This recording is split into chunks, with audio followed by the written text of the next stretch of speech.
shit. And your boom came out. The old boom. Let me eat the boys with that. What? Yeah. Oh, girl with the perm, what's her name? Yeah, she shows you how to put a perm in your head. Yeah, Right. Black woman millionaire. Yeah, the black one made the perm. They take that up. First billionaire, they glorify her. Yeah, and then that's what sister say. Man, a black woman made the perm. So sister, you know, sit your right to the ass down. I know a black woman made that shit. She was tongue too. Sit your ass down.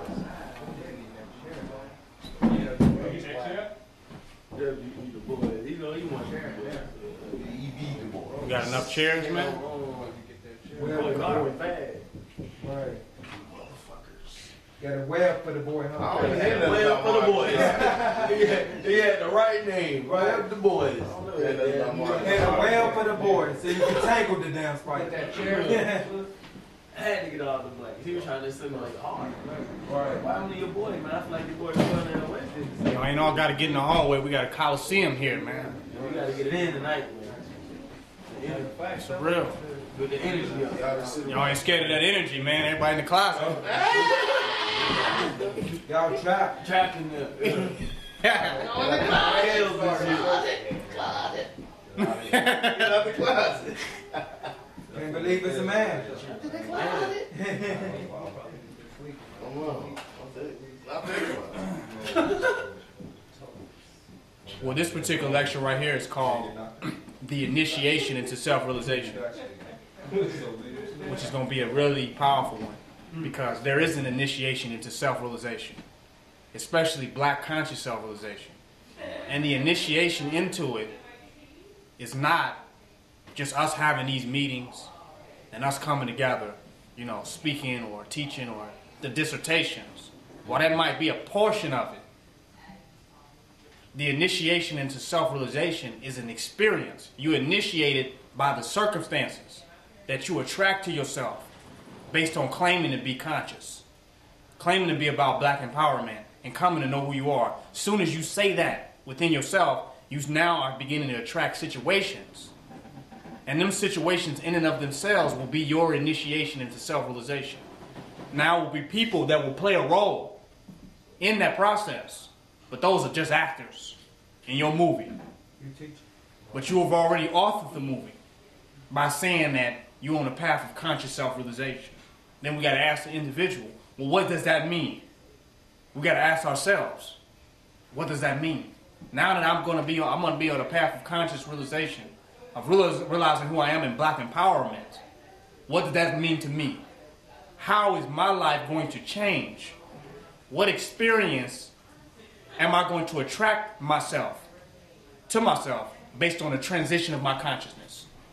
Because it's easy to come to people and have experiences and challenges relative to being amongst people of any type, anywhere, no matter what you claim you're going to do. Whether it's a corporation, college, the army, the police department, whatever. Wherever you go and you go among people, there are going to be unique challenges and unique circumstances in those environments. So with nation building, what do we attract? What does that really mean in transition for us? Having nothing to do with the people, but the people in the experience have made a similar decision, which has brought them to the same experiences and to be co-creators and co-experiencers in the same collective decision. Ain't that heavy? So we can't blame anybody because we've all jumped into the same think tank. We've all jumped into the same process consciously.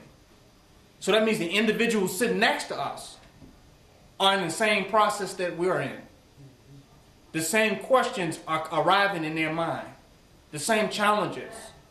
The concern about the same future scenarios are in the minds of each one of us.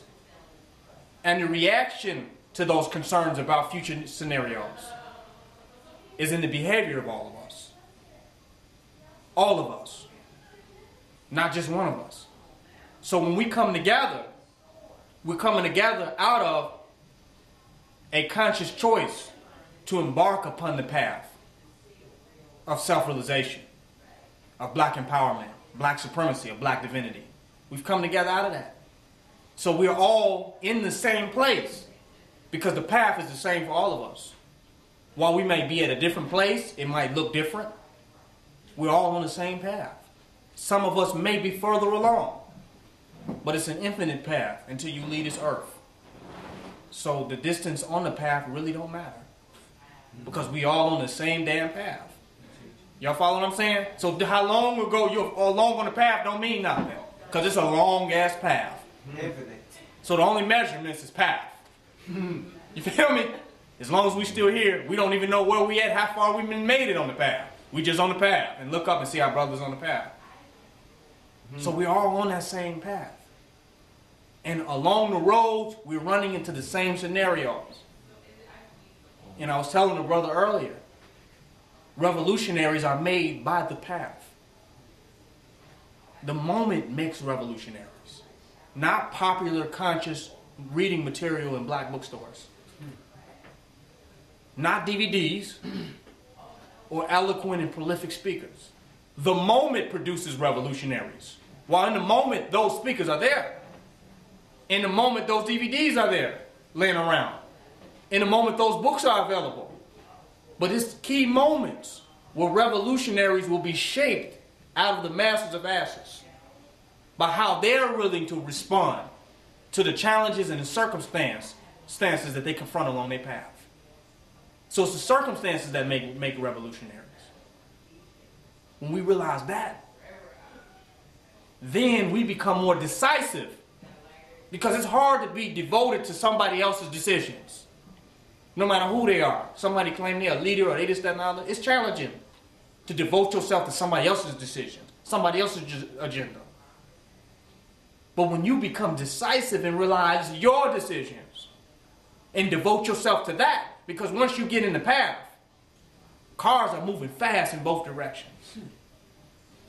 And you walk in a thin line. So if you're not devoted to your decision, you sway this way, that way, you get rolled over by passing, speeding vehicles. But if you clear on your decision, then you walk a straight and narrow path. Not wavering, not budging. And you know how it's important for you to look forward with a determined attitude. Not look who's to the side, who's behind you, who's in front of you, because the cars are coming. And you got on the road. And they moving fast. So for one split second, you choose not to stay focused. You walk too far to the left, you get rolled over. This revolutionary path is something we've taken on by coming to earth. Many of us don't realize it. But some who ain't got to the coming to earth part of realizing it, some of us have made the decision consciously by being a part of something like this. But this path existed before we did. Nat Turner was on this path. Harriet Tubman was on this path. All the great thinkers and those with revolutionary consciousness before us treaded the same path that we did. None of us own it. This path was already here. So that type of understanding of this path forces you to become decisive and walk in it and not just get distracted by the role that others play in it.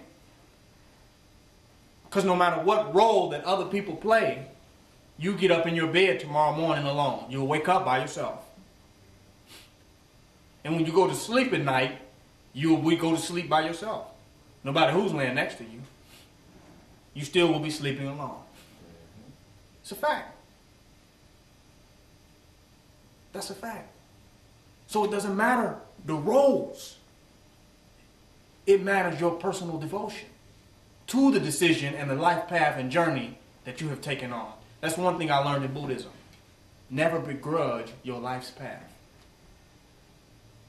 Becoming a Buddha and becoming enlightened is not begrudging your life path. That means being vigilant and determined and being motivated about your life's path and your life's journey. Many people that got a lot of complaints about others, what others are doing, what others are not doing, secretly they begrudge their own life's path. Because no matter what others are doing, you still must do what you have to do. You still must be on your demon and try to improve yourself on the highest level, no matter what other people are doing. So people too focused on what other people are doing and not doing really begrudge their path. They have really not become self-realized on their path. Yes, sir. Because your path requires a manner of devotion from you. And I'm talking to all of myself and all of us with this. Every time I speak, I'm talking to myself. Because that's the first person who got to hear this shit. So your devotion your life requires a devotion from you. In the absence of that devotion, you become sluggish, lethargical. You begin to degenerate. Tell it. Because the absence of devotion to your life, while you're concerned about others and somebody else, you've left yourself by the wayside. It's a fact. So we have picked up a path. We must take up a path as great revolutionaries. As great men and as great women, we must take up that path solely. There will be others with us who can meet us at the level of fortitude. We will watch many fall by the wayside. It's a fact. Even we won't be able to save them. They'll put some extra weights on their hands, so we slide off trying to pull them out. No accidents. No accident. Many will fall to the side.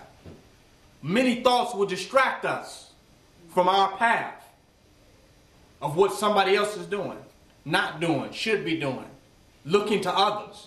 That's a distraction. Yes, sir.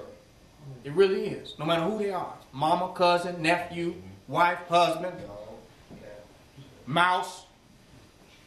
We're getting distracted by what others are doing. That's a distraction from our path. We're losing focus.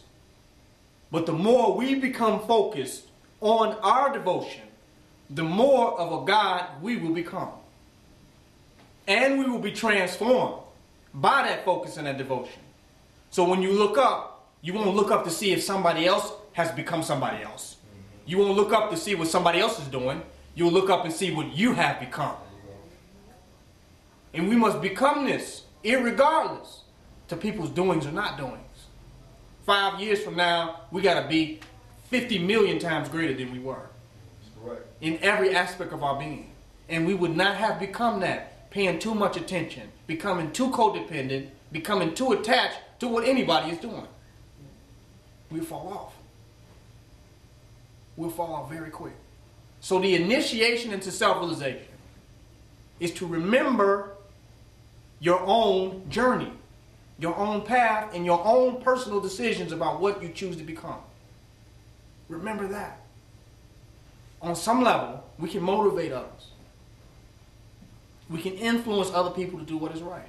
On some level, we can. On some level, we can't. It's a fact. On some level, people are going to act out their life's path and journey. Whatever it is, it will come to that in this life. Where people's journeys, they realize, well, this is what I'm supposed to do. I'm not going to do that. I'm not going to develop like that. That's their path. We honor their path. Why do we honor it? Because we honor ours.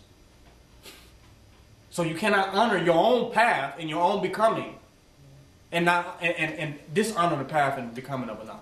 Yes, sir. One of the laws on the Maitic laws is I will not stop a God from manifesting themselves. It's one of my favorite laws on the Maitic laws. That's deep. They don't talk about that.